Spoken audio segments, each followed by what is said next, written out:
Jim Hopkins.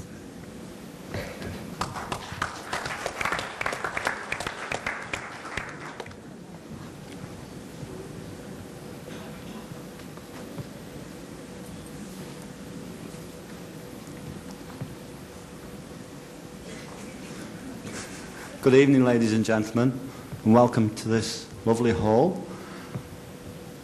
I'd like to stand for Mayor because I came to Australia on honeymoon in '88 and found paradise and also fell in love with the place. I'm a farmer's lad, one of 9. I was the 5th, so that makes me the meat in the sandwich.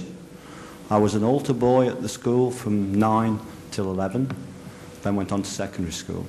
Left home when I was 16 to travel the UK, landscape gardening. Later on got my sitting gills as a qualified tradesman and technician as a mechanical production engineering. I'd like to be the mayor. Well, first of all, let's get back to basics for being the mayor.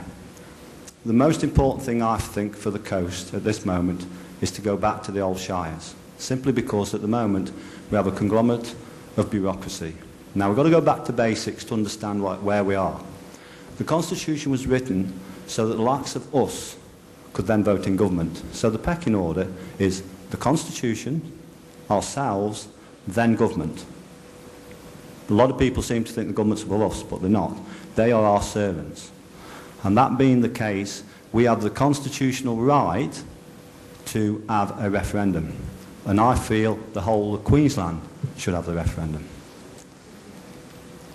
This would bring smaller councils into being and therefore create a lot more accountability and responsibility for their own rates in that shire.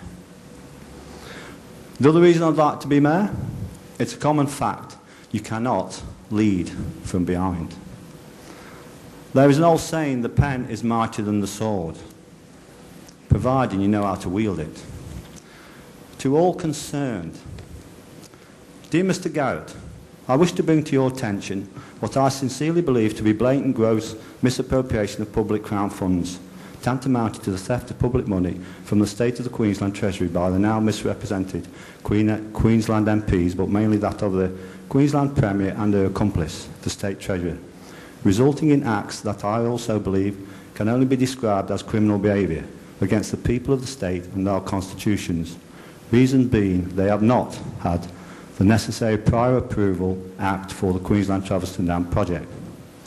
This then resulting in illegal spending of Queensland Crown Treasury money prior to such approval. Proof of such gross misappropriation of public funds spending lies just outside the Yandina to Coolham Road in the form of acres of pipes. Now, this being brought to your attention, if you were to capitulate to the Traverston proposal and allow it to go ahead, then the blackmailing element has succeeded. But more to the point, in doing so, you will of course become an endorser and accessory to the above issues. And if that becomes the case, then ask yourself, will you ever be able to sing on stage with the passion you had in the past, along with the conviction of the heart that was once your trademark and a great source of your success and following? I fear not. It's your call. That letter was sent to Mr. Garrett 10 days before they had to make an announcement. Within 5 days of it being sent, they pulled the pin. I wonder, was it the straw that broke the camel's back? I have yet to know, for I'm still waiting for a reply. Thank you very much for your time and consideration. It's been my pleasure. Thank you.